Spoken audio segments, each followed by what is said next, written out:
49वें दिन भोजन दिया तो हमारे अतिथि भी आए।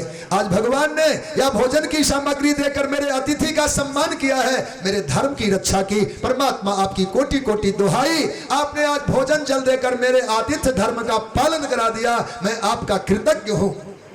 49वें दिन के भोजन बांट करके भी इतना संतुष्ट कि मैं कृतज्ञ हुआ भगवान का, उन्होंने मेरा व्रत सुरक्षित रख दिया। तो 3 चांडाल नहीं, ब्रह्मा विष्णु महेश थे। बोलो भक्त वत्सल भगवान की। तीनों प्रकट हो गए, तीनों ने दर्शन दिया। राजन, आपके जो जीव प्रति कृपा है इसको देखकर हम लोग दयालु हो गए, आर्द्र हो गए, आपके हो गए। चलो हमारे विमान में बैठो, तीनों लोग आपके लिए, ब्रह्मलोक, शिवलोक, नारायण का वैकुंठ लोक। लेकिन धन्य है राजा, ध्यान दीजिए, आज ब्रह्मा के ब्रह्मलोक नहीं, शिव के शिवलोक नहीं, विष्णु के विष्णु गोलोक नहीं। महाराज, आप क्यों जाना नहीं चाहते? का संसार का कोई भी दुखी प्राणी हो भगवान, सृष्टि का जो जीव दुखी हो उसके हृदय में मेरा निवास कर दीजिए। वो अपने कमाई का सुख आप भोगे, उसके हिस्से का दुख मैं भोगता रहूं, प्राणी मात्र में मेरा निवेश कर दीजिए। ऐसा भी कोई राजा होगा, विमान आए और लौटा दे ब्रह्मा विष्णु और शिव को, और कहा मैं धरती में जो प्राणी दुखी है मैं उनके हृदय में वास करना चाहता हूं, एक एक दुखी प्राणी का दुख मैं भोग लूंगा और अपने हिस्से का सुख वो भोग ले। बोलो भक्त वत्सल भगवान की। ये महाराज रंती देव के समान अतीत सेवी और दयालु होंगे। 2 अर्जुन हुए, सहस्त्रार्जुन और आपका दादा अर्जुन, इन दोनों अर्जुन के समान धनुर्धर होगा। अनेकों उनकी महिमा का गान किया। महाराज युधिष्ठिर ने कहा, गुरुदेव, संतों का स्वभाव है किसी की बुराई करते ही नहीं, किसी की कमजोरी बताते ही नहीं, इसलिए मैं संकुचित होकर पूछता हूं, क्या मेरे इस बालक में कोई दोष नहीं है? तो बड़े दुख के साथ कहना पड़ा, पूछ दिया राजन तो बताना पड़ रहा है, ब्राह्मण साप से इसकी मृत्यु हो जाएगी। महाराज, ये तो बड़ा दुखद हुआ।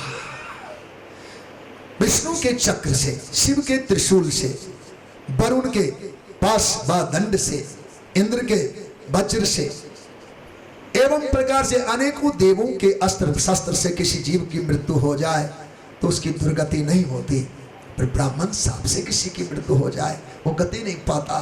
तो मेरे वंश में ऐसा बालक जिसकी गति ना हो? का नहीं राजन, इनको सौभाग्य से भगवान सुखदेव मिलेंगे और 7 दिन तक इन्हें भागवत जी की पावन गाथा सुनने को मिलेगी और भगवान नारायण अंगीकार करेंगे, इतना बड़भागी आपका पुत्र है और इसके प्रसादी जगत के लिए प्रसाद होगा। संसार में जो लोग भागवत की शरण लेंगे उनका भी उद्धार होगा। तो राजा युधिष्ठिर को शांति पड़ी। ऐसे महिमा में चरित्र हैं। हरिभक्तों, महाभारत के युद्ध काल में विदुर जी जो राजकीय चिन्हों को छोड़कर तीर्थ यात्रा गए थे, तीर्थों में उन्हें मैत्रेय ऋषि का दर्शन हुआ, उद्धव आदि के दर्शन हुए, बहुत सारा सत्संग हुआ। सृष्टि के विस्तार से लेकर आत्मविद्या तक के सत्संग की गाथा अपने भागवत जी में वर्णित है। ये सब उन्हें प्राप्त हुआ। तो भगवत कृपा से एक बार वो लौटे और जब लौटे हैं तो उन्होंने पांडवों को देखा। 5 पांडव लिपट गए। चाचा, आपने तुम सबको बुला दिया। बच्चों के साथ आमोद विमोद किया और अपने भैया भाभी को भी प्रणाम किया, धृतराष्ट्र और गांधारी माता को। उन सब से कुशल पूछा, उन सब ने भी संतुष्टि दिखाई। एक दिन आधी रात में विदुर जी महाराज अपने भैया के कक्ष में प्रवेश किए, धृतराष्ट्र जी के कक्ष में। आहट पाते, आओ विदुर। तो दोनों भैया भाभी से अपनी बात सुनाने लगे। भैया आप कैसे हैं? कहा बेटा, हे भैया विदुर, ये पांडव 5 भाई ने मेरी ऐसी सेवा की है कि मैं अपने 100 पुत्रों के मरण तक को भुला दिया। मुझे नहीं याद आता कि मेरे पुत्र थे और नहीं हैं।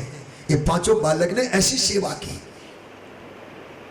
विदुर जी को लगा अब भी भोग बुद्धि ही इनमें है, संसार का कोई सुख मिला इसी में तृप्त हो रहे हैं, परलोक की तो कोई याद ही इनको नहीं। फटकारा और कटु शब्द प्रयोग किए। हाँ, संसार के लोग हर एक कलुषित से कलुषित जीवन जी करके भी मृत्यु को स्वीकार नहीं करना चाहते। कहा भैया, इन्हीं पांडवों के दिए हुए ना, जिनको आपने विष का लड्डू खिलाया, लाक्षागृह में जलाया, बन के खाक छनवाई, कुछ और कहे। तो आज धृतराष्ट्र जी की आंखें खुली। कहा विदुर, सचमुच अब तक मैं अंधा ही था, पर आज तूने आंख खोल दिया, अब मैं अंधा नहीं हूं, ले चल मुझे। सीधे हाथ बढ़ाए, विदुर के कंधे पर हाथ रखा और चल करके भगवान आए। का सप्त स्रोत नाम का तीर्थ है आपके गंगा जी के हरिद्वार नामक तीर्थ में, आज तो उसका नाम सप्त सरोवर कर दिया गया। और सप्त सरोवर नहीं, सरोवर उसको कहते हैं जिसका जल घेरे में हो, स्रोत उसको कहते हैं जिसमें प्रवाह हो। तो वहां गंगा की 7 धाराएं, भूमा निकेतन भारत माता मंदिर के सामने ब्रिज पर चढ़ के देखना, बांध पैर तो गंगा की 7 धाराएं दिखती है। जिस समय गंगा धरती पर आई थी वहां 7 ऋषि तप रहे थे। सातों ने कहा गंगा तू मेरी कुटिया से बहो, तू मेरी कुटिया से बहो। गंगा जी के मन में विचार आया, इन महात्माओं की बात न मानो तो न जाने क्या कर दे। डर के मारे 7 भागों में बट गई 7 धारा गंगा की, इसलिए गंगा का नाम सप्त स्रोत। वह तीर्थ दिव्य है। धृतराष्ट्र गांधारी को लेकर विदुर जी आए, गृहस्थाग्नि का त्याग कराया, आवाहनी अग्नि का आधान, त्रिकाल गंगा स्नान करते हुए अपने आत्म साधना में उन्हें लगाया। विदुर भी एकांत हुए। ऐसे महिमा में चरित्र का भगवान ने वर्णन किया है। प्रातःकाल विदुर जी को देखने के लिए, प्रातःकाल धृतराष्ट्र की पूजा करने के लिए, माता पिता को प्रणाम करने के लिए जब आप 5 पांडव आए, उन्होंने तात प्रबोध किया है, प्रबोधन किया है, माता पिता कहा है, ताऊ ताई शब्द का प्रयोग नहीं किया है। इतनी आत्मीयता थी उनकी, मेरे माता मेरे पिता कहाँ चले गए। उस समय भगवान नारद और तुम्बरु आए, कहा आपके माता पिता आत्म साधना में गए हैं। संसार की विचित्र अवस्था है। वहाँ रोने वाला एक पुरुष दिखा कमरे में, वो था संजय। महाभारत की कथा में आपने संजय का नाम सुना होगा। गीता में भी अंतिम अध्याय में संजय अपनी बात कहता है कि मैंने जो देखा सो बता रहा हूँ। जो आंख बना हो कभी उसका भी त्याग हो जाता है जगत में, यही तो सावधानी की बात है। दुर्गम पथस्तद कवियो बदमती, वह रास्ता इतना कठिन है जहाँ किसी का कोई हाथ पकड़ के ले नहीं जा सकता। यहाँ आप अपने कर्मों से तरेंगे, आप अपने कर्मों से तरेंगे। हे भक्तों, संसार से जाने के लिए अपनी पूंजी जोड़ लो, नहीं तो कोई किसी को साथ यहाँ से ले नहीं जाता। इसलिए आज संजय को हाथ पकड़ के धृतराष्ट्र ले जाते। जीवन भर आंख बना था, पर आंख का भी त्याग संभव है। इसलिए परलोक की साधना में अपनी कमाई करते रहो। बोलो भक्तवत्सल भगवान की। आज 5 पांडव को मन में तो बड़ी पीड़ा हुई कि हमारे माता पिता चले गए, इस बात का दुख हुआ। ऐसे में एक दिन अपने भैया को अर्जुन को द्वारिकापुरी भेजा कि हमारे मातुल पुत्र भगवान द्वारिकानाथ चले गए। तब से कोई समाचार नहीं आया, पता लगाओ। अर्जुन गए, वहाँ की बात कुछ अलग थी। वहाँ भी ब्राह्मणों का शाप लगा था, जदवंश का संहार हुआ है। द्वारिकानाथ भगवान भी दिव्य लोक की यात्रा कर गए हैं। अर्जुन उनकी पत्नियों और बच्चों को लेके आ रहे थे, भिल्लों ने कोलों ने छीन लिया है। हारे हुए अर्जुन लौट आए। अर्जुन के इस प्रकार उदासीन अवस्था को देख युधिष्ठिर तो पहले से अपशकुन मना ही रहे थे, पर दशा देखकर और घबराए। अंत में अर्जुन से सुनने को मिला, हमारे ठाकुर द्वारिकानाथ चले गए। जिस भगवान ने धरती का त्याग कर दिया हो, उस धरती का भोग करते रहना उचित नहीं। ऐसे में पांडवों ने भी निर्णय लिया, अब हमको भी छोड़ देना चाहिए। तत्काल ही अपने पोते बालक परीक्षित को राज सिंहासन पर बिठाया और स्वयं 5 पांडव स्वर्गारोहण की मार्ग ली। बद्रीनाथ की यात्रा करने वाले लोग वहाँ से बद्रीखंड से ऊपर स्वर्गारोहण का मार्ग है, तो उसमें भगवान 5 पांडव द्रौपदी माता समेत आए। हिमालय के उस शिहरण में, ठिठुरन में, उस हिमपात में, हिमालय में माता द्रौपदी पहले शरीर त्याग चुकी, गल गई। सहदेव नकुल का देह छूटा, अर्जुन के देह छूटे, भीम का देह छूटा। तब तक भगवान युधिष्ठिर के लिए विमान आया और विमान आरूढ़ होकर के अपने धर्म लोक की यात्रा की। बोलो भक्तवत्सल भगवान की। पांडव नंदन परीक्षित का साम्राज्य हुआ धरती पर। इन्होंने दिग्विजय की यात्रा की। दिग्विजय के क्रम में धरती के कोने कोने पर इन्होंने विजय यात्रा की, पर धर्मात्मा राजा परीक्षित को कहीं युद्ध नहीं करना पड़ा। युद्ध इसलिए नहीं करना पड़ा, ध्यान दीजिए, आप जो कुछ करते हैं इस पुण्य का परिणाम आपके कई पीढ़ियों को मिलेगा। किन्हीं के पूर्वजों के द्वारा किसी का उपकार हो जाता है तो लोग उसका याद रखते हैं। नहीं भाई, उस घर का बच्चा है, कोई गलती भी किया तो इस बात को तुम समझ बूझ के निर्णय लो कि इनके पूर्वजों से हमारा उपकार हुआ है। लोग दया करते हैं, पूर्व किए को भूल नहीं जाते। जिन पांडव पांचों पांडव के द्वारा जगत को धर्म की सत्ता मिली, साथ ही वो इतने बड़े धर्मात्मा की भगवान ने सहिशी किया है, सारथीपन का काम किया है। जो जगत का स्वामी वो अर्जुन का रथ चलाए, घोड़े की सेवा करे, घास लावे, तो कोई साधारण नहीं होगा। उस वंश का वंशधर ये बालक परीक्षित राजा बने, तो क्यों नहीं हम सब इनके अधीन हो जाएं। स्वाभाविक उपहार भेंट देने लगे और सब के सब अधीनता स्वीकार कर ली। वो राजा परीक्षित लौट कर आए। एक बार महाराज परीक्षित पुनः वन की ओर जब आए तो देखा क्या, एक गाय और एक बैल दोनों ही परस्पर कुछ बातें कर रहे थे। गाय कृष्काया थी, दुबली पतली थी, और बैल के 3 टांग कटे हुए थे, पंगु था। दोनों में वार्ता चल रही थी। गाय पृथ्वी थी, बैल धर्मदेव थे। दोनों ने अपनी बातें कही, मन की बात कर रहे थे। वृषभदेव ने कहा, पृथ्वी को गौरूपा, पृथ्वी को देवी, तुम आज इतनी कृष्काया हो रही हो, तुम्हारी वेदना तुम्हारे आनेत्रों से जल के रूप में प्रकट हो रहे हैं।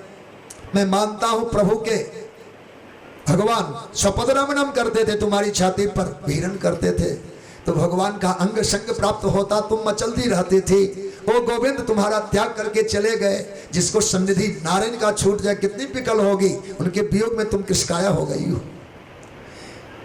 भगवती पृथ्वी ने भी उस वृषभदेव से कहा, यद्यप धर्मम 10 लक्षणम कहा गया है, पर अवतार काल में भगवान के धर्म का 48 संयोग, 48 तत्व इकट्ठे प्रकट होते हैं अवतारी ब्रह्म के साथ। जब भगवान गए तो अपने 48 गुणों को साथ समेट लिया, अपनी दिव्यता लेकर चले गए। हे धर्म, भगवान ने अपनी दिव्यता समेट लिया, इसलिए आप भी पंगु हो गए, आपके भी पैर कट गए।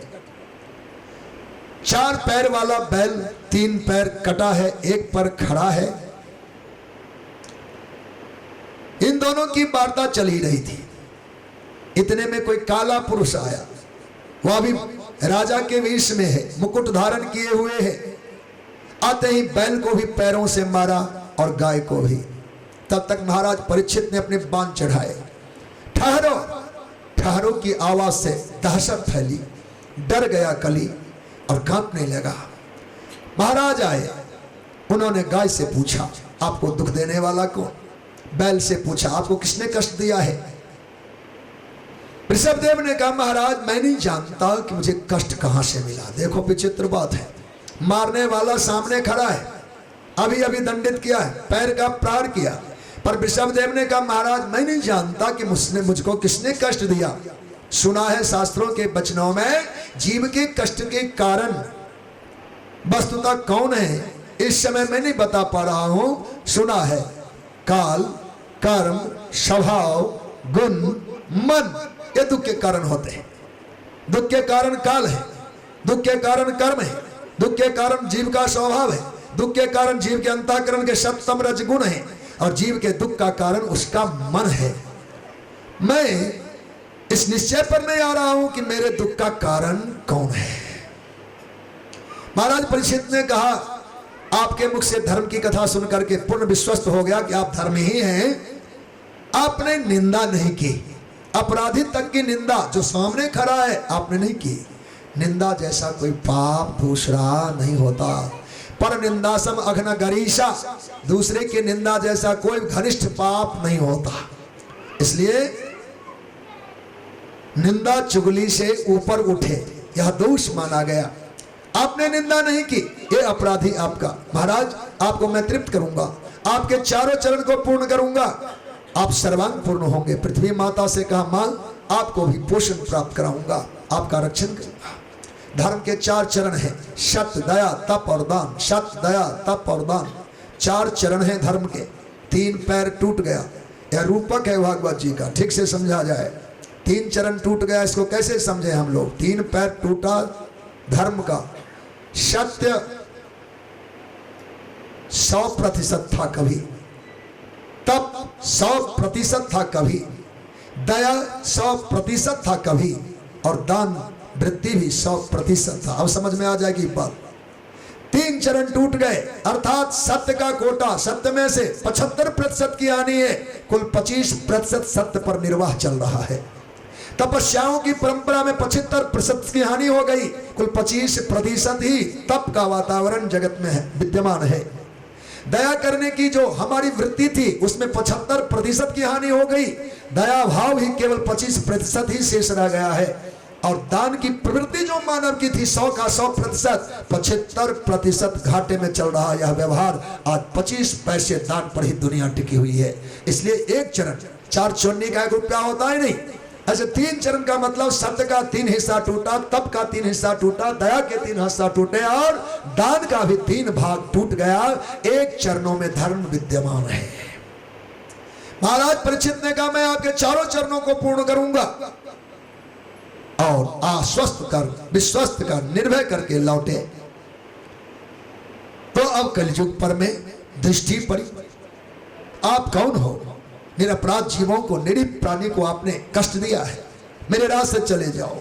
उन्होंने मुकुट उतार के चरणों में रखा।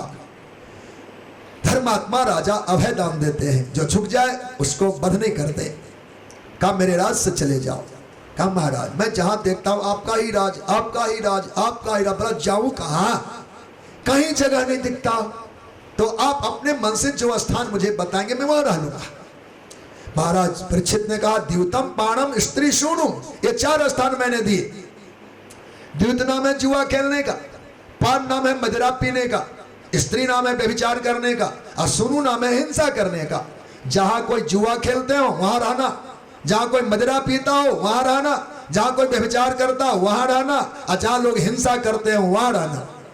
कल युग देह से तो उनके सामने खड़ा रहा, पर अपने अंतर शक्ति से योग पूर्वक महाराज परीक्षित के राज में घूम लिया। ना तो कोई जुआ खेलने वाला मिला, ना कोई शराब पीने वाला मिला। वो आदर्श भारत था महाराज परीक्षित के काल का। ना कोई जुआ खेलने वाला रहा, ना कोई शराब पीने वाला रहा, ना कोई वेश्यागामी दिखने लगा, और ना ही कोई हत्यारा मिला। कल युग लौट कर आया, विचार करने लगा भला मैं कहाँ रहूं? ये तो चारों में से एक भी जगह नहीं है इनके राज्य में। ये चारों क्यों नहीं थे? आपने विचार किया हो, कथा में विचार करना चाहिए। कोई भी आख्यान आए तो उसके पीछे लौट कर जाना चाहिए। महाराज परीक्षित ने जिस दिन भारत की सत्ता को स्वीकार किया, हस्तिनापुर उनके हाथ में आया, तो उन्होंने जनता के नाम संदेश दिया था, प्रजाओं को उपदेश किया था। आज भी वही परंपरा जीवित है। छोटे छोटे शासनकार राजा 5-5 सालों की सत्ता भी लेते हैं, फिर भी अपनी प्रजा के नाम एक संदेश सत्ता लेते ही वो दिया करते हैं। महाराज परीक्षित ने कहा है हमारे भारतीय प्रजाओं, मैं आपका पालक हूं। मेरी आयु राजापन की नहीं थी, पर हमारे पूर्वज चूंकि जा रहे थे तो मुझे मौका मिला है। ऐसे में आप सब ध्यान रखें कि आप इन 4 दुर्गुण से बचेंगे। आप सब कभी जुआ न खेलना। हम राजा हैं तो आदेश है, बच्चा है तो आपके लिए प्रार्थना है। भारत की प्रजा जुआ न खेले। क्यों? कहा जुआ खेलने से क्या दुख होता है। मैं इतिहास पुरानी नहीं, नए इतिहास के रूप में अपने पूर्वज को यहाँ आपके सामने रखता हूं। मेरे दादा युधिष्ठिर जी ने जुआ खेला और उन्होंने धन तो गवाया, मेरी दादी को भी दाव पर चढ़ा दिया। बोलो भक्त वत्सल भगवान की जय। तो जुआ के जो दोष है, आपने कोई पुरानी कथा सुनाते तो बात अलग, ताजी घटना आपने देखा भी होगा, बुजुर्ग हैं, तो जुआ न खेलना। इससे क्या सब दुख होता है पांडव ही जानते थे जो बेचारे चले गए।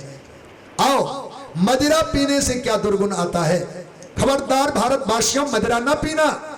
यह मेरा आदेश राजा होने के नाते, या मेरी प्रार्थना बालक होने के नाते।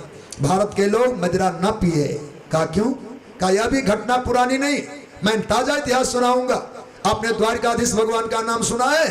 अभी अभी जिनकी कीर्ति लोग गा रहे हैं, वो द्वारिकाधीश भगवान जब द्वारिकापुरी गए, काल ने जब अपना नृत्य करना आरंभ किया तो ब्राह्मणों के साथ उन जदुवंश को भी लगा। प्रभास नाम के तीर्थ में जदुवंशी जब आ गए तो उन्होंने भगवान की आज्ञा से उनका आना हुआ समुद्र तट पर प्रभास में कि हम लोग भजन भक्ति से इस कठिन काल को जीत लेंगे, हमको शाप लगा है, हम बच जाएंगे। पर उन जदुवंशियों ने क्या किया? वहां 12 मदिरा पिया। जो लोग ये भी करे और वो ही करे तो बात गड़बड़ है। धर्म दिखाने के लिए करने की आवश्यकता नहीं है, ना करो, कोई नहीं कुछ टोकता आपको। धर्म तो अंतःकरण स्वीकार करने के लिए है, पर भगवान की आज्ञा से धर्म का तो आश्रय लिया सो लिया, पर उन जदवंशियों ने वारुणी मदिरा पी ली। मदिरा का दुष्परिणाम क्या हुआ? कह सकते हैं कि ब्राह्मण का शाप लगा था, नहीं नहीं, वह केवल मृत्यु का कारण तत्कालीन मदिरा पान था। एक दूसरे की खबर मिट गई, पहचान छूट गया, और हथियार तो तैयार ही थे, एक दूसरे पर चलाकर जदवंश का संहार कर दिया। भगवान का वंश लक्षित नहीं रह सकता यदि मदिरा पीने से, तो भला हम किस खेत की मूली हैं? इसलिए बचो, बचाओ। महाराज परीक्षित ने ऐसा कहा। और जहां जुआ नहीं, मदिरा नहीं, वहां कहीं पे विचार संभव नहीं, हत्या संभव नहीं। इतना बेदाग राज था महाराज परीक्षित का। सज्जनों, कलजुग ने कहा, महाराज दाता लोग अपने मन से बहुत देते हैं, पर मांगने वालों की सुनो तो कुछ और मांग लेते हैं, ऐसे में हमें कोई और स्थान दीजिए। महाराज परीक्षित ने उन्हें कहा, जात रूपम मदद प्रभु, जाओ, मैंने तुमको सोना भी दिया। जात रूप नाम सोने का है, सोना के अंडर कोट, उसी के भीतर सारी संपत्तियां भी। सोना संपत्ति का प्रतीक है। ऐसे ही सोना केवल सोना नहीं, सोना माने वैभव, पर यहाँ केवल सोना ही मानो तो सोना मौके पर था, सोने का मुकुट ही राजा के पास, तो कली ने अपना जगह बना लिया। समय पाकर जब कोई अवसर आया, महाराज वन में आए और उन्होंने देखा क्या कि प्यास लगी, होनहार बस प्यास लगी, तो संत ऋषि शमीक ऋषि के आश्रम में आए। महात्मा ध्यानस्थ थे, मांगने पर भी जल नहीं प्राप्त हुआ। कुपित होकर राजा ने कली के दुष्प्रभाव से सोचा, ये साधु लोग झूठ मूठ का नेत्र बंद कर रखे हैं, इनकी समाधि नहीं या वंचना है। वहां से कुपित होकर चले, सामने मरा हुआ सर्प देखा और गले में लपेट दिया। संत का अपराध हो गया। एक ब्रह्मचारी ऋषि कुमार इस अपराध को देख रहा था। कौशिकी नाम के नदी में श्रृंगी नाम का बालक, जो ऋषि समीक के हैं, नन्हा सा बालक स्नान कर रहा। अरे बालक, अरे ब्रह्मचारी श्रृंगी, तुम्हारे बाबा का आज किसी राजा ने अपराध कर दिया। सारी घटना सुनाई। नन्हा सा ब्राह्मण बालक कौशिकी का जल हाथ में लिया, कहा, जिस राजा ने मेरे पिता का अपमान किया, आज के 7वें दिन तक्षक दंशन से उसकी मृत्यु होगी। ब्रह्मदंड लग गया। बालक दौड़ते हुए आया, पिता की गोद में रोने लगा। पिताजी जब ध्यान से बाहर आए, उन्होंने सांप को बाहर कर दिया। बस तुम रोते हो?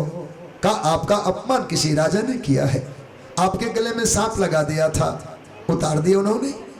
कहा मैंने शापित किया है, आज के 7वें दिन उनके तक्षक दंशन से मृत्यु होगी। महात्मा समेत छटपटाने लगे। आहा, कभी भी अनाधिकारी के हाथ में ताकत नहीं देनी चाहिए, जो पात्र नहीं है, जिसमें योग्यता नहीं है। अनाधिकारी किसी सत्ता और शक्ति को पाले तो उदंडता से बहुत जीवों को दुख देता है। नन्हा सा ब्राह्मण बालक, इसको तपोबल के कारण इसने एक धर्मात्मा राजा को स्थापित कर दिया। हम वन की प्रजा भी इनकी ही कृपा से सुरक्षित थे, पर राजा का भला हो इसलिए तत्काल ही 2 ब्रह्मचारियों को भेजकर राजा को संवाद दिया। राजा घर पर आए, मुकुट उतारा, होश आया। हा कुलांगार परीक्षित, तुमने आज अपने पूर्वजों के जस को मलिन कर दिया। आज हमने संतों का अपमान किया है। हे भगवान, कोई ऐसी घोर विपदा मुझको दीजिए जिससे हमारे वंश में भावी कोई राजकुमार या राजा साधु ब्राह्मण का अपराध न करे। ये मनौती मांग रहे थे। उसी समय में ब्राह्मण कुमारों के माध्यम से दूत आया है संवाद लेकर। सन्मुख हुए, वंदन किया। कहा महाराज, आज के 7वें दिन तक्षक दंशन से आपकी मृत्यु होगी। गुरुदेव ने कहा है, आत्म विचार करो, आत्म विचार करो, आत्म कल्याण के रास्ते का आश्रय ग्रहण करो। महाराज परीक्षित तत्काल आए, सब बाना वेश उतारा, बलकल धारण किए, पुत्र जन्मेजय को सत्ता सौंपा और वहां से भगवान का चिंतन करते हुए वन में आए। वन प्रांत में आकर के चिंतनशील हो, भगवान का स्मरण करते हुए, अब मुझे इस संकट से कौन छुड़ाएगा, इस विपदा से हम कैसे बच पाएंगे, यह विचार मन में हो रहा था। पुण्य सलिला भागीरथी गंगा जी के तट पर जो वर्तमान काल का सुकतार नाम का तीर्थ है, उसका भी शुक्रताल लोगों ने कर दिया। शुक्रताल नहीं है, सुकतार है, जहाँ सुख जी ने तारा था, सुख जी ने तारा था भगत को, वो सुकतार नाम का तीर्थ है। वहां पर आए और भगवत कृपा से गंगा जी के पावन पुलिन पर में आसन लिया, अनशन व्रत का निर्णय लिया। अब जब तक प्राण मेरे सुरक्षित और शेष हैं, तब तक मैं जल नहीं पीऊंगा, अन्न नहीं लूंगा। अब यह देह बिना आहार का रहेगा। महाराजा की धर्मात्मापन का, इनकी धर्म पटुता का दर्शन करने संत लोग पधारे। ऐसा नहीं कि ब्राह्मण साधु ही धर्मात्मा होते हैं, एक राजकुमार एक राजा भी ऐसे ऐसे धर्मात्मा हुए जिनके दर्शन के लिए साधु भी लालसा करते हैं। अत्रि वशिष्ठ शरद्वान अष्टनेमिर्भृगुरंगिराश्च पराशरो गादिस्तोथु राम उतत इंद्र पद्मदेदम्बाहो मेधातिथिर्देवल देवरातो देवल आष्टिसेनो भारद्वाजो गौतमः पिप्पलादः मैत्रे और कवसः कुंभयोनिर्द्वैपायनो भगवान नारदश्च अन्ये च देवर्षि ब्रह्मर्षि वर्जा राजर्षि वर्जा अरुणादयश्च नानार्षिया प्रवरान् समेतान् अभ्यर्च्य राजा शीर्षाव वन्दे। आज भगवान अत्रि वशिष्ठ च्यवन शरद्वान अर्ष्णेमि भृगु अंगिरा पराशर गादि सुत भगवान विश्वामित्र परशुराम उतत इंद्र प्रथम इद्मबाहु मेधाति देवल आशीषेन भारद्वाज गौतम पिप्पलाद मैत्रेय और कवस अगस्त द्वैपायन भगवान नारद अन्य देव ऋषि ब्रह्म ऋषि राज ऋषि भगवान सब आए। महाराज परीक्षित ने उठ के सभी संतों को दंडवत प्रणाम किया, शीर्षाप वंदे, और सुखपूर्वक उनके बैठ जाने के बाद आहा आज मैं धन्य हुआ यद्यप मेरे कृत्रिम बलि ने राजा के कुल में जन्म लेने के बाद भी मुझसे अपराध हुआ। राजाओं का कुल पवित्र होता ही तब है जब ब्राह्मणों के चरण धोवन को मस्तक पर धारण करे, उनके चरण धोवन से ही हमारी पवित्रता थी। लेकिन अपराधी मैं परीक्षित आज संतों का अपराध किया, फिर भी मुझे भरोसा है आज मुझे भय नहीं सताता। आप संतों के दर्शन के बाद मेरी दुर्गति अब नहीं होगी। बोलो भक्त वत्सल भगवान की। तम मोपयाम तम प्रतियंतु विप्रा गंगा च देवी धृत चित्तमेशे निजोपसृष्टा कुह तक्षको वा दृशत्वम गावत विष्णु गाथा। यदि आज हम एक तक्षक भी दंशन कर ले तो मैं इस बात से डरूंगा नहीं। क्यों कि गंगा जी का तट है, इसलिए हमें गति का भय नहीं। ब्राह्मणों के चरण दर्शन कर रहा हूं, इसलिए मुझे गति संबंधी भय नहीं है और हृदय में भगवान का ध्यान हो रहा है। एवं प्रकार से चिंतन कर ही रहे थे। बस उसी समय में भगवान श्री सुखदेव जी का पदार्पण हुआ। वो श्री सुखदेव भगवान की जय। भगवान सुखदेव पधारे। महाराज परीक्षित ने उठ के उनका भी वंदन किया, दंडवत प्रणाम किए और भगवान श्री सुखदेव जब अपने आसन पर आसीन हुए तो उसके बाद में महाराज परीक्षित ने प्रणम मूर्धा वहिते कृतांजलि नत्वा गिरा सुनते आया पृच्छत, मस्तक झुका करके कृतांजलि होकर के गुरुदेव भगवान से पूछने लगे, गुरुदेव निद्राम म्रियमाना नाम संसिद्ध बनी सहा, आप जैसे अवधूत मुझ म्रियमान पुरुष को दर्शन दिए, निश्चित आपकी कृपा है। गोदोहन मात्र के लिए गृहस्थों के घर पर टिकने वाले आपने कृपा की है। हे गुरुदेव म्रियमान जीव का धर्म क्या है? अतः पृच्छाम संसिद्धि योगी नाम परमम गुरुम। हे योगियों के परम गुरु, मैं अपनी आत्मा के कल्याण के लिए पुरुषस्य यत्कार्यं म्रियमानस्य सर्वथा, म्रियमान पुरुष संसार में किस धर्म का पालन करे? यत् श्रोत्रव्यम यथो जाप्यम यत् कर्तव्यम निर्विप्रभो अस्मर्तम भजनीयम वा ब्रूहि जदवा विपर्जयम। क्या सुने, क्या कहें, क्या पढ़ें, क्या स्मरण करें, क्या जपें अथवा कल्याण के कोई अन्य मार्ग हो तो गुरुदेव आप कृपा करके मुझे बताइए। जहां महाराज परीक्षित ने इस प्रकार से प्रश्न किया तो आतुर भक्त के लिए गुरुदेव भी आतुर ही हुए। कथा का नियम है कि संत लोग 2 मंत्र कम से कम मंगलाचरण गाते हैं, मंगलाचरण करके फिर भगवान की कथा नाम कीर्तन पूर्वक सुनाते हैं। जब जब जीवन में दुख आया है गोविंद आप मेरे साथ थे, आप मेरे साथ थे। यह जो सन्निधि ब्रह्म का मिलता रहा, मैं नहीं मानती कि कोई दुख था मुझे, पर गोविंद का वियोग हो जाए वो कैसा सुख। कड़िए सुख को होई दुख, कहो वह कैसो शयान, वह सोने को जारिए जाते टूटे कान। गहने लोग गढ़ाते हैं सुंदरता के लिए, कोई आभूषण पहने या कान कट जाए तो वह गहना किस काम का हुआ जो कान ही काट दे। तो जीवन में सुख के लिए कुछ करे और दुख हो जाए, या संपदा या राज या वैभव, आपने युधिष्ठिर को सत्तावान बनाया, पर आप जाने की बात करें हे गोविंद आपसे हम अलग जी नहीं सकते। इतना प्रेम, इतना अद्भुत चरित्र है। हाँ, भगवान दुख नहीं देते सज्जनों, इस बात को भी ध्यान में रखना चाहिए। भगवान को पूर्ण कहा गया है, पूर्ण ब्रह्म है, पर एक बात भगवान में भी कमी है, वह है दुख नहीं है। भगवान चाहकर के भी किसी को दुख दे सके संभव नहीं। चूंकि भगवान को हम लोग मानस के माध्यम से, भागवत जी के माध्यम से गाते हैं, जो आनंद सिद्ध सुख राशि सी करते त्रैलोक सुपासी, सो सुख धाम राम असनामा, अखिल लोक दायक विश्रामा। भगवान का नाम सुखधाम है। सुखधाम में दुख कहाँ से आएगा? कहा जहां भी जगत में दुख कहीं नजर आवे, किसी को दोष न देना। ये कर्मवाद के सिद्धांत हैं। प्रारब्ध का फल हो जाता है जीव के सामने। अभी अभी ये माला हम पहने थे, इसमें देखो कितने फूल गुथे गए हैं। ये लाल भी है, कुछ कम लाल भी है, कालापन भी है और सफेद भी है। ये रंग बिरंगे फूल हैं, है तो माला ही। ऐसे जीव के द्वारा कृत कर्म ही कर्म माला बन जाता है। कृत कर्म ही कर्म माला बन जाता है। जब हम अच्छे कर्म करते हैं वो सफेद सफेद फूल हो जाते हैं। जब मिलावट वाला कर्म करते तो लाल लाल फूल हो जाते हैं। और जब कभी कोई बुराई का कर्म करते वो काले फूल हो जाते हैं। ये माला पहनना हमको ही तो है। ऐसे कर्म की माला जीव को जन्मों जन्मों तक पहनना पड़ता है। अच्छे कर्म के फूल चमचम चमचम सफेद कर रहा है और मिलावट वाले कर्म लाल लाल दिखाई देते हैं। और जो हमने बिल्कुल काला कर दिया है वो काले फूल भी मेरे गले में लटकते हैं। इसलिए किसी पर थोपना मत कि तुमने मुझको दुख दिया। बोलो भगवत्सल भगवान की। ये कर्मवाद का सिद्धांत है। न भुक्तम क्षीयते कर्मा कल्प कोटि सदैरपि। किसी भी जन्म में कर्म छोड़ता नहीं। आगे की बात आगे करेंगे। वो भक्ति पक्ष का सिद्धांत हट करके पल में छूट दिला सकते भागवत जी। पर कर्म की बात हम करें तो भोगना पड़ता है। मनु स्मृतिकार का एक मंत्र है, जथाधेनु सहस्रेषु वत्सो विन्दति मातरम तथा स्वयं कृतम कर्मा कर्तारम अनुगच्छति। बड़ा दिव्य सिद्धांत है। का हजारों गायें दूध देने वाली हो, बछड़े वाली हो, और हजारों गायों के बछड़े को एक साथ हम सब ने खोल दिया। आप ध्यान देना, हजारों गायों के बछड़े गलती से दूसरी माँ के थन का दूध पीने को नहीं जाएगा। गाय के बच्चे कभी भटकते नहीं। वो हजारों गायों में अपनी माँ को चुनेगा और अपनी माँ के थन का दूध पी करके तृप्त होगा।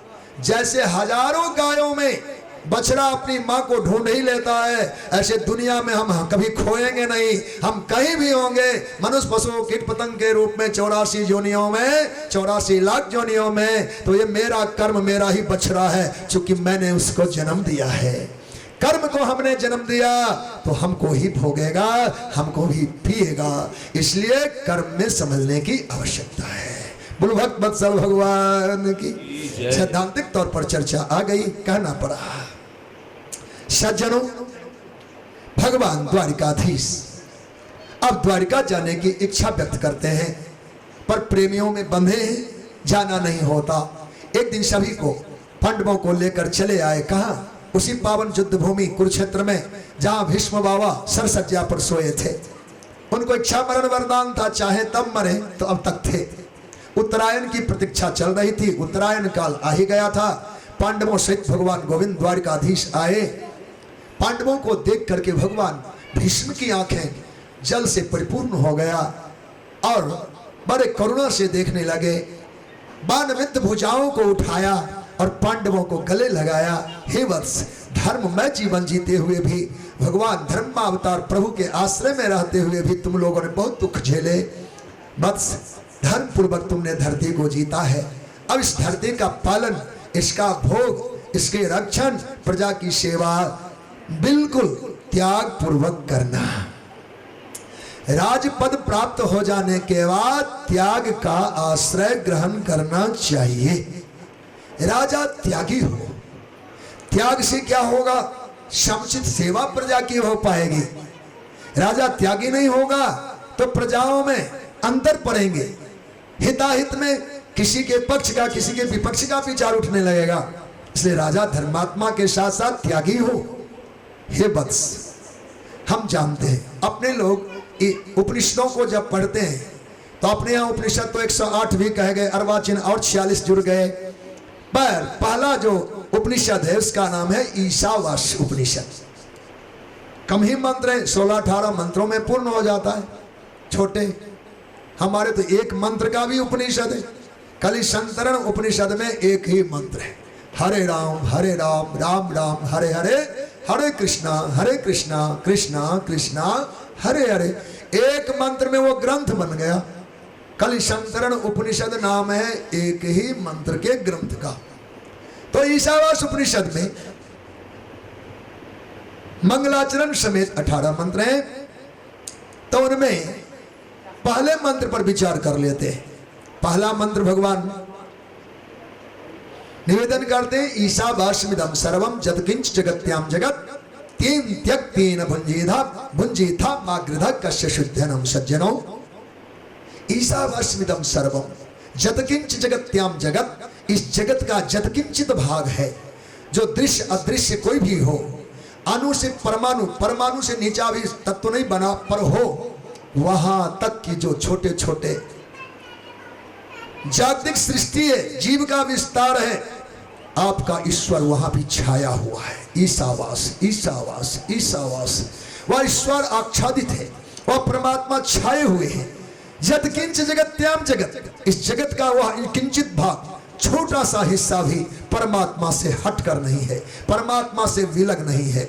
अब हम कहाँ चोरी करेंगे, कहाँ छुपाव करेंगे, किससे पर्दा करेंगे? क्यों बहुत आंख वाला सहस्र शीर्षा है, सहस्रपात है, सहस्राक्ष है।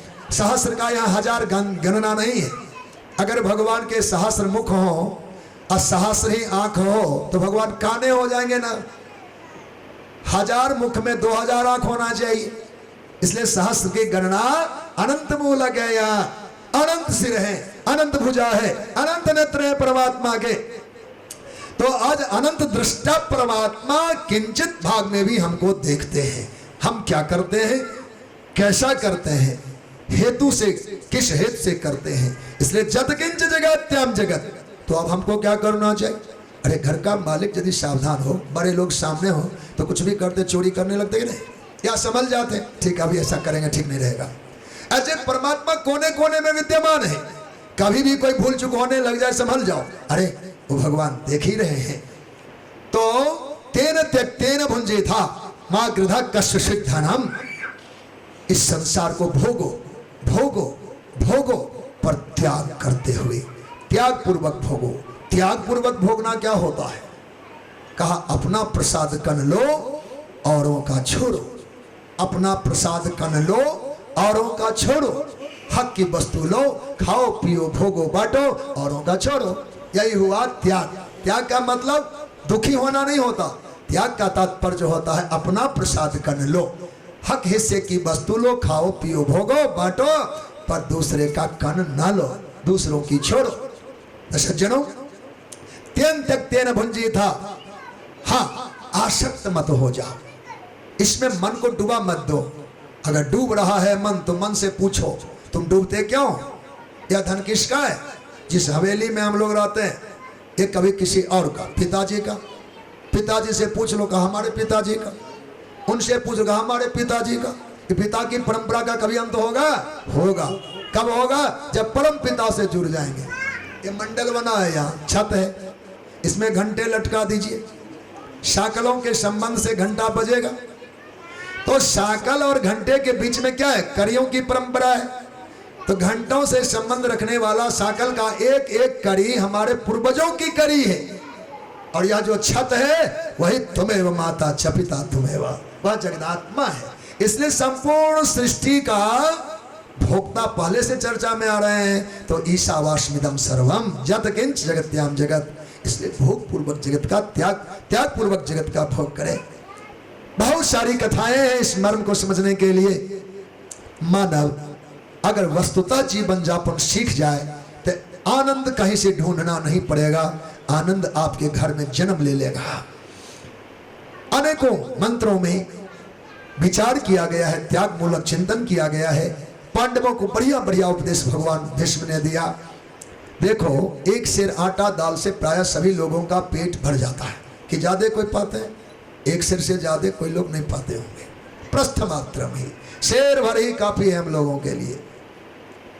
अच्छा, हम लोग मानते हैं कि हम लोग तो छोटे ही रह गए, एक ही घर है, एक ही दुकान, एक ही मकान, गांव में भी पद भी छोटा ही रहा, पर कोई राजा बन गया तो बहुत बड़ा हो गया।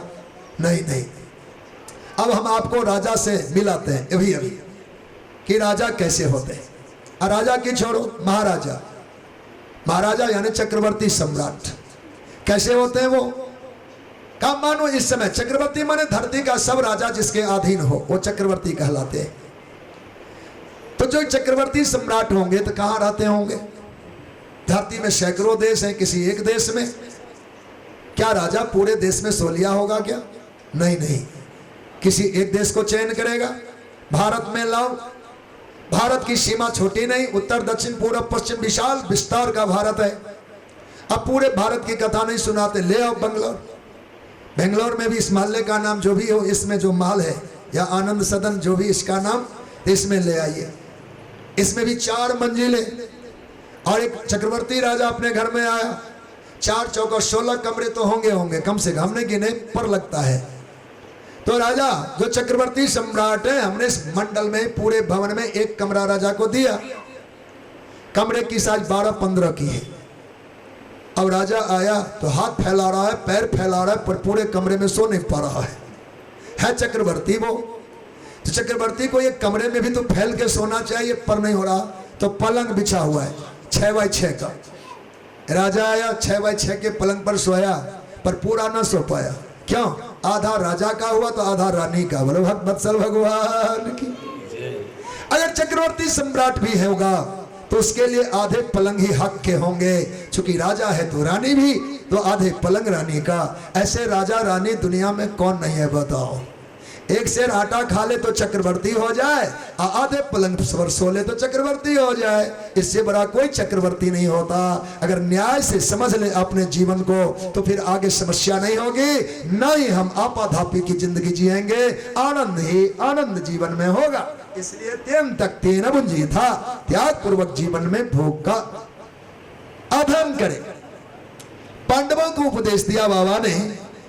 उन्होंने मानव धर्म, स्त्री धर्म, आत्मधर्म का उपदेश दिया। त्रयी त्रयी वार्ता, दंड नीति, वर्ण, आश्रम आदि धर्मों का विस्तार से कथा श्रवण कराया।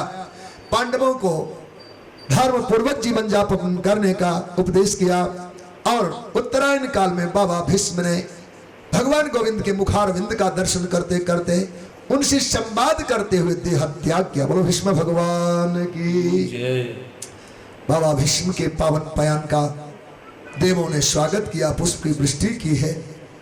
पांडव कातर नेत्रों से बाबा के इस अंत्येष्टि को देखा, उनके पुण्य कर्मों को किया। समय पाकर गोविंद भगवान द्वारिकापुरी जाने को आतुर होते हैं और सस्नेह पांडवों ने भगवान को विदाई दी। बहुत सारे कथा हैं, पर अब केवल सामासिक 2 शब्द सुनाते हैं। अंधक, भोज, दासहार, कुकुर अनेक देशों को पार करके भगवान द्वारिकापुरी आए। द्वारिकापुरी में भगवान भगवत कृपा से अपने प्रजाओं से मिले। सब ने भगवान का स्वागत किया है और सब ने कहा भगवान आपने तो हमको भुला ही दिया। कोई आपको कहे कि आपने मुझे भुला दिया, इससे ज्यादा प्रभावी कोई शब्द नहीं होता वाणी का। हमको आपने भुला दिया, यह शब्द निश्चित रूप से आघात करता है, झकझोर डालता है। भगवान माता पिता गुरुजनों से मिलकर अपनी शास्त्रों रानियों से जाकर मिले। द्वारिकापुरी में भगवान का भव्य स्वागत हो रहा है। महाराज परीक्षित का धराधाम पर अवतरण हुआ। महाराज परीक्षित के अवतरण होते ही, प्रकट होते ही जन्मोत्सव के समय युधिष्ठिर 5 पांडवों ने बहुत ही उत्सव मनाया। दैवज्ञ ज्योतिषियों को बुलाया गया। उस समय ब्राह्मणों को प्रचुर दान दिया गया। यह प्रजातीर्थ काल कहलाता है। बालक के जन्म होने पर जब तक नाल छेदन न किए जाएं तब तक सूतक शावर नहीं लगता। नाल छेदन होते ही सूतक लग जाता है, यानी शावर लगता है, जो तब तक जब तक हम लोग आगे 10 दिन रात बिता नहीं लेते। पर जब तक नाल छेदन नहीं हुआ है तब तक सावर नहीं, जिसको आप सावर कहते हैं, सूतक दोष नहीं लगता।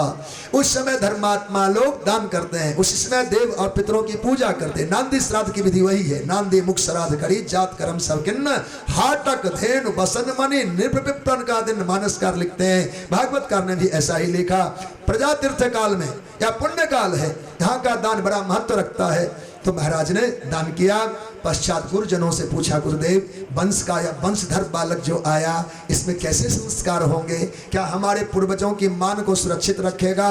कहा महाराज ये राजा यह बालक आपका पूर्ण धर्मात्मा होगा, या पृथ्वी के समान आश्रयदाता और क्षमावान होगा, समुद्र के समान गंभीर होगा, अग्नि के समान दुर्धर्ष होगा, मर्यादा पुरुषोत्तम प्रभु श्री राम के समान ब्राह्मण भक्त होगा, प्रहलाद के समान भक्तिमान होगा।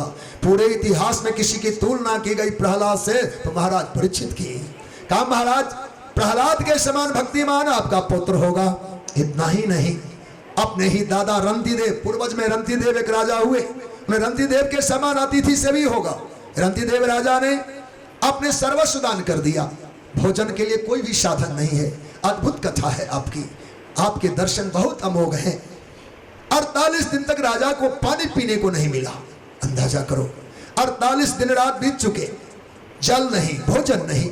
49वें दिन एक थाली भोजन, एक लोटा पानी आया। जब आया तो मानो बच्चों के साथ मिलकर पाना ही चाह रहे थे, तब तक में चांडाल अतिथि आया।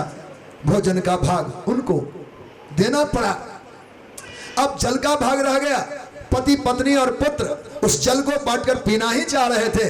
एक और चांडाल आया और वह जल की दिशा बताई। उनके पास कुत्ते भी थे, वो भी प्यासा ही था। कहा महाराज महाराज मैं भी प्यासा भूखा और मेरा कुत्ता भी। एक गिलास पानी, एक लोटा पानी अपने बच्चों में बांटकर पीने के जो तैयार थे, उनको वो भी बांट देना पड़ा, चूंकि अतिथि आ गया। ऐसे तीनों अतिथि में भोजन और जल उन्होंने बांट दिया। तो दुख होता कि नहीं होता? देखो 48 दिन से तो व्रत करते थे, आज भोजन आया तो ये लुटेरे आ गए मांगने वाले, ऐसा ही सोचेगा व्यक्ति। अरे हम लोग आज जान बचाते 49वें दिन। ओह कैसा लोग कितने होते हैं निष्ठुर कि दूसरे को नहीं समझते। हालांकि ऐसा ही झुंझलाहट हम आम जीवों को होगा। पर राजा रंतदेव चरित्र को सुनिए। उन्होंने कहा बच्चों हम लोग कितने भाग्यशाली हैं। देखो 48 दिनों तक यदि कोई अतिथि द्वार पर आते और हमारे पास खिलाने और पिलाने का कोई साधन नहीं था, तो क्या हमारा अतिथि धर्म भंग होता या नहीं? भगवान कितने दयालु हैं। 49वें दिन भोजन दिया तो हमारे अतिथि भी आए। आज भगवान ने यह भोजन की सामग्री देकर मेरे अतिथि का सम्मान किया है, मेरे धर्म की रक्षा की। परमात्मा आपकी कोटि कोटि दुहाई, आपने आज भोजन जल देकर मेरे आतिथ्य धर्म का पालन करा दिया, मैं आपका कृतज्ञ हूँ। 49वें दिन के भोजन बांट करके भी इतना संतुष्ट कि मैं कृतज्ञ हुआ भगवान का, उन्होंने मेरा व्रत सुरक्षित रख दिया। तो 3 चांडाल नहीं, ब्रह्मा विष्णु महेश थे। बोलो भक्त वत्सल भगवान की। तीनों प्रकट हो गए, तीनों ने दर्शन दिया। राजन आपके जो जीव प्रति कृपा है, इसको देखकर हम लोग दयालु हो गए, आर्द्र हो गए, आपके हो गए। चलो हमारे विमान में बैठो, तीनों लोग आपके लिए, ब्रह्मलोक, शिवलोक, नारायण का वैकुंठ लोक। लेकिन धन्य है राजा, ध्यान दीजिए, आज ब्रह्मा के ब्रह्मलोक नहीं, शिव के शिवलोक नहीं, विष्णु के विष्णु गोलोक नहीं। महाराज आप क्यों जाना नहीं चाहते? का संसार का कोई भी दुखी प्राणी हो भगवान, सृष्टि का जो जीव दुखी हो उसके हृदय में मेरा निवास कर दीजिए। वो अपने कमाई का सुख आप भोगे, उसके हिस्से का दुख मैं भोगता रहूं, प्राणी मात्र में मेरा निवेश कर दीजिए। ऐसा भी कोई राजा होगा विमान आए और लौटा दे ब्रह्मा विष्णु और शिव को, और कहा मैं धरती में जो प्राणी दुखी है मैं उनके हृदय में वास करना चाहता हूँ। एक एक दुखी प्राणी का दुख मैं भोग लूंगा और अपने हिस्से का सुख वो भोग ले। बोलो भक्त वत्सल भगवान की। ये महाराज रंती देव के समान अतीत सेवी और दयालु होंगे। 2 अर्जुन हुए, सहस्त्रार्जुन और आपका दादा अर्जुन। ये दोनों अर्जुन के समान धनुर्धर होगा।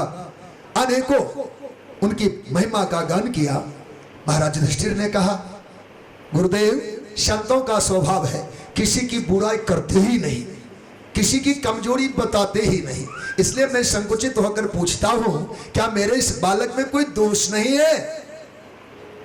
तो बड़े दुख के साथ कहना पड़ा, पूछ दिया राजन तो बताना पड़ रहा है, ब्राह्मण साप से इसकी मृत्यु हो जाएगी। महाराज ये तो बड़ा दुखद हुआ। विष्णु के चक्र से, शिव के त्रिशूल से, वरुण के पास बा दंड से, इंद्र के वज्र से, एवं प्रकार से अनेकों देवों के अस्त्र शस्त्र से किसी जीव की मृत्यु हो जाए तो उसकी दुर्गति नहीं होती, पर ब्राह्मण साप से किसी की मृत्यु हो जाए वो गति नहीं पाता। तो मेरे वंश में ऐसा बालक जिसकी गति ना हो? का नहीं राजन, इनको सौभाग्य से भगवान सुखदेव मिलेंगे। और 7 दिन तक इन्हें भागवत जी की पावन गाथा सुनने को मिलेगी और भगवान नारायण अंगीकार करेंगे, इतना बड़भागी आपका पुत्र है और इसकी प्रसादी जगत के लिए प्रसाद होगा। संसार में जो लोग भागवत की शरण लेंगे उनका भी उद्धार होगा। तो राजा युधिष्ठिर को शांति पड़ी। ऐसे महिमा में चरित्र हैं। हरिभक्तों, महाभारत के युद्ध काल में विदुर जी जो राजकीय चिन्हों को छोड़कर तीर्थ यात्रा गए थे, तीर्थों में उन्हें मैत्रेय ऋषि का दर्शन हुआ, उद्धव आदि के दर्शन हुए, बहुत सारा सत्संग हुआ। सृष्टि के विस्तार से लेकर आत्मविद्या तक के सत्संग की गाथा अपने भागवत जी में वर्णित है। ये सब उन्हें प्राप्त हुआ। तो भगवत कृपा से एक बार वो लौटे और जब लौटे हैं तो उन्होंने पांडवों को देखा। 5 पांडव लिपट गए। चाचा, आपने तुम सबको बुला दिया। बच्चों के साथ आमोद विमोद किया और अपने भैया भाभी को भी प्रणाम किया, धृतराष्ट्र और गांधारी माता को। उन सब से कुशल पूछा, उन सब ने भी संतुष्टि दिखाई। एक दिन आधी रात में विदुर जी महाराज अपने भैया के कक्ष में प्रवेश किए, धृतराष्ट्र जी के कक्ष में। आहट पाते, आओ विदुर। तो दोनों भैया भाभी से अपनी बात सुनाने लगे। भैया आप कैसे हैं? कहा बेटा, हे भैया विदुर, ये पांडव 5 भाई ने मेरी ऐसी सेवा की है कि मैं अपने 100 पुत्रों के मरण तक को भुला दिया। मुझे नहीं याद आता कि मेरे पुत्र थे और नहीं हैं। ये 5 बालक ने ऐसी सेवा की। विदुर जी को लगा अब भी भोग बुद्धि ही इनमें है, संसार का कोई सुख मिला इसी में तृप्त हो रहे हैं, परलोक की तो कोई याद ही इनको नहीं। फटकारा और कटु शब्द प्रयोग किए। हाँ, संसार के लोग हर एक कलुषित से कलुषित जीवन जी करके भी मृत्यु को स्वीकार नहीं करना चाहते। कहा भैया, इन्हीं पांडवों के दिए हुए ना, जिनको आपने विष का लड्डू खिलाया, लाक्षागृह में जलाया, बन के खाक छनवाई, कुछ और कहे। तो आज धृतराष्ट्र जी की आंखें खुली। कहा विदुर, सचमुच अब तक मैं अंधा ही था, पर आज तूने आंख खोल दिया। अब मैं अंधा नहीं हूं, ले चल मुझे। सीधे हाथ बढ़ाए, विदुर के कंधे पर हाथ रखा और चल करके भगवान आए। का सप्त स्रोत नाम का तीर्थ है आपके गंगा जी के हरिद्वार नामक तीर्थ में। आज तो उसका नाम सप्त सरोवर कर दिया गया। और सप्त सरोवर नहीं, सरोवर उसको कहते हैं जिसका जल घेरे में हो, स्रोत उसको कहते हैं जिसमें प्रवाह हो। तो वहां गंगा की 7 धाराएं, भूमा निकेतन भारत माता मंदिर के सामने ब्रिज पर चढ़ के देखना, बांध पैर तो गंगा की 7 धाराएं दिखती है। जिस समय गंगा धरती पर आई थी वहां 7 ऋषि तप रहे थे। 7 ने कहा गंगा तुम मेरी कुटिया से बहो, तुम मेरी कुटिया से बहो। गंगा जी के मन में विचार आया, इन महात्माओं की बात ना मानो तो ना जाने क्या कर दे। डर के मारे 7 भागों में बट गई 7 धारा गंगा की, इसलिए गंगा का नाम सप्त स्रोत। वह तीर्थ दिव्य है। धृतराष्ट्र गांधारी को लेकर विदुर जी आए, गृहस्थाग्नि का त्याग कराया, आवाहनीय अग्नि का आधान, त्रिकाल गंगा स्नान करते हुए अपने आत्म साधना में उन्हें लगाया। विदुर भी एकांत हुए। ऐसे महिमा में चरित्र का भगवान ने वर्णन किया है। प्रातःकाल विदुर जी को देखने के लिए, प्रातःकाल धृतराष्ट्र की पूजा करने के लिए, माता पिता को प्रणाम करने के लिए जब आप 5 पांडव आए, उन्होंने तात प्रबोध किया है, प्रबोधन किया है, माता पिता कहा है, ताऊ ताई शब्द का प्रयोग नहीं किया है। इतनी आत्मीयता थी उनकी। मेरे माता मेरे पिता कहाँ चले गए? उस समय भगवान नारद और तुम्बरु आए। कहा आपके माता पिता आत्म साधना में गए हैं। संसार की विचित्र अवस्था है। वहाँ रोने वाला एक पुरुष दिखा कमरे में, वो था संजय। महाभारत की कथा में आपने संजय का नाम सुना होगा। गीता में भी अंतिम अध्याय में संजय अपनी बात कहता है कि मैंने जो देखा सो बता रहा हूँ। जो आंख बना हो कभी, उसका भी त्याग हो जाता है जगत में। यही तो सावधानी की बात है। दुर्गम पथस्तत कवियो बदमती। वह रास्ता इतना कठिन है जहाँ किसी का कोई हाथ पकड़ के ले नहीं जा सकता। यहाँ आप अपने कर्मों से तरेंगे, आप अपने कर्मों से तरेंगे। हे भक्तों, संसार से जाने के लिए अपनी पूंजी जोड़ लो, नहीं तो कोई किसी को साथ यहाँ से ले नहीं जाता। इसलिए आज संजय को हाथ पकड़ के धृतराष्ट्र ले जाते। जीवन भर आंख बना था, पर आंख का भी त्याग संभव है। इसलिए परलोक की साधना में अपनी कमाई करते रहो। बोलो भक्तवत्सल भगवान की। आज 5 पांडव को मन में तो बड़ी पीड़ा हुई कि हमारे माता पिता चले गए, इस बात का दुख हुआ। ऐसे में एक दिन अपने भैया को, अर्जुन को द्वारिकापुरी भेजा। कि हमारे मातुल पुत्र भगवान द्वारिकानाथ चले गए, तब से कोई समाचार नहीं आया। पता लगाओ। अर्जुन गए, वहां की बात कुछ अलग थी। वहां भी ब्राह्मणों का शाप लगा था, जदवंश का संहार हुआ है। द्वारिकानाथ भगवान भी दिव्य लोक की यात्रा कर गए हैं। अर्जुन उनकी पत्नियों और बच्चों को लेके आ रहे थे, भिल्लों ने कोलों ने छीन लिया है। हारे हुए अर्जुन लौट आए। अर्जुन के इस प्रकार उदासीन अवस्था को देख युधिष्ठिर तो पहले से अपशकुन मना ही रहे थे, पर दशा देखकर और घबराए। अंत में अर्जुन से सुनने को मिला, हमारे ठाकुर द्वारिकानाथ चले गए। जिस भगवान ने धरती का त्याग कर दिया हो, उस धरती का भोग करते रहना उचित नहीं। ऐसे में पांडवों ने भी निर्णय लिया, अब हमको भी छोड़ देना चाहिए। तत्काल ही अपने पोते बालक परीक्षित को राज सिंहासन पर बिठाया और स्वयं पांचों पांडव स्वर्गारोहण की मार्ग ली। बद्रीनाथ की यात्रा करने वाले लोग, वहाँ से बद्रीखंड से ऊपर स्वर्गारोहण का मार्ग है, तो उसमें भगवान पांचों पांडव द्रौपदी माता समेत आए। हिमालय के उस शिहरण में, ठिठुरन में, उस हिमपात में, हिमालय में माता द्रौपदी पहले शरीर त्याग चुकी, गल गई। सहदेव नकुल का देह छूटा, अर्जुन के देह छूटे, भीम का देह छूटा। तब तक भगवान युधिष्ठिर के लिए विमान आया और विमान आरूढ़ होकर के अपने धर्म लोक की यात्रा की। बोलो भक्त वत्सल भगवान की।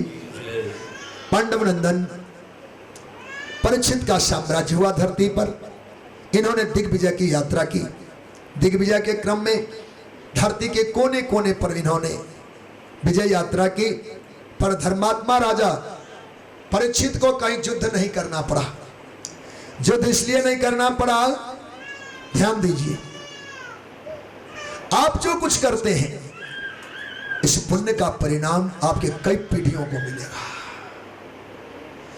किन्हीं के पूर्वजों के द्वारा किसी का उपकार हो जाता है तो लोग उसका याद रखते हैं। नहीं भाई, उस घर का बच्चा है, कोई गलती भी किया तो इस बात को तुम समझ बूझ के निर्णय लो कि इनके पूर्वजों से हमारा उपकार हुआ है। लोग दया करते हैं, पूर्व किए को भूल नहीं जाते। जिन पांडु के द्वारा, जिन पांडव, पांचों पांडव के द्वारा जगत को धर्म की सत्ता मिली, साथ ही वो इतने बड़े धर्मात्मा की भगवान ने सहीसी किया है, सारथीपन का काम किया है। जो जगत का स्वामी वो अर्जुन का रथ चलाए, घोड़े की सेवा करे, घास लावे, तो कोई साधारण नहीं होगा। उस वंश का वंशधर ये बालक परीक्षित राजा बने, तो क्यों नहीं हम सब इनके अधीन हो जाएं। स्वाभाविक उपहार भेंट देने लगे और सब के सब अधीनता स्वीकार कर ली। वो राजा परीक्षित लौट कर आए। एक बार महाराज परीक्षित पुनः वन की ओर जब आए तो देखा क्या, एक गाय और एक बैल दोनों ही परस्पर कुछ बातें कर रहे थे। गाय कृष्काया थी, दुबली पतली थी, और बैल के 3 टांग कटे हुए थे, पंगु था। दोनों में वार्ता चल रही थी। गाय पृथ्वी थी, बैल धर्मदेव थे। दोनों ने अपनी बातें कही, मन की बात कर रहे थे। वृषभदेव ने कहा, पृथ्वी को, गौरूपा पृथ्वी को देवी, तुम आज इतनी कृष्काया हो रही हो, तुम्हारी वेदना तुम्हारे आनेत्रों से जल के रूप में प्रकट हो रहे हैं। मैं मानता हूं प्रभु के भगवान स्वपद रमणम करते थे, तुम्हारी छाती पर वीरण करते थे, तो भगवान का अंग संग प्राप्त होता, तुम मचलती रहती थी। ओ गोविंद, तुम्हारा त्याग करके चले गए। जिसको सन्निधि नारायण का छूट जाए कितनी पिकल होगी, उनके वियोग में तुम कृष्काया हो गई हो। भगवती पृथ्वी ने भी उस वृषभदेव से कहा, यद्यप धर्मम 10 लक्षणम कहा गया है, पर अवतार काल में भगवान के धर्म का 48 संयोग, 48 तत्व इकट्ठे प्रकट होते हैं अवतारी ब्रह्म के साथ। जब भगवान गए तो अपने 48 गुणों को साथ समेट लिया, अपनी दिव्यता लेकर चले गए। हे धर्म, भगवान ने अपनी दिव्यता समेट लिया, इसलिए आप भी पंगु हो गए, आपके भी पैर कट गए। 4 पैर वाला बैल 3 पैर कटा है, 1 पर खड़ा है। इन दोनों की वार्ता चल ही रही थी। इतने में कोई काला पुरुष आया, वह भी राजा के वेश में है, मुकुट धारण किए हुए है। आते ही बैल को भी पैरों से मारा और गाय को भी। तब तक महाराज परीक्षित ने अपने बाण चढ़ाए। ठहरो, ठहरो की आवाज से दहशत फैली, डर गया कली और कांपने लगा। महाराज आए, उन्होंने गाय से पूछा, आपको दुख देने वाला कौन? बैल से पूछा, आपको किसने कष्ट दिया है? ऋषभदेव ने कहा, महाराज मैं नहीं जानता कि मुझे कष्ट कहां से मिला। देखो विचित्र बात है, मारने वाला सामने खड़ा है, अभी अभी दंडित किया है, पैर का प्रहार किया, पर ऋषभदेव ने कहा, महाराज मैं नहीं जानता कि मुझको किसने कष्ट दिया।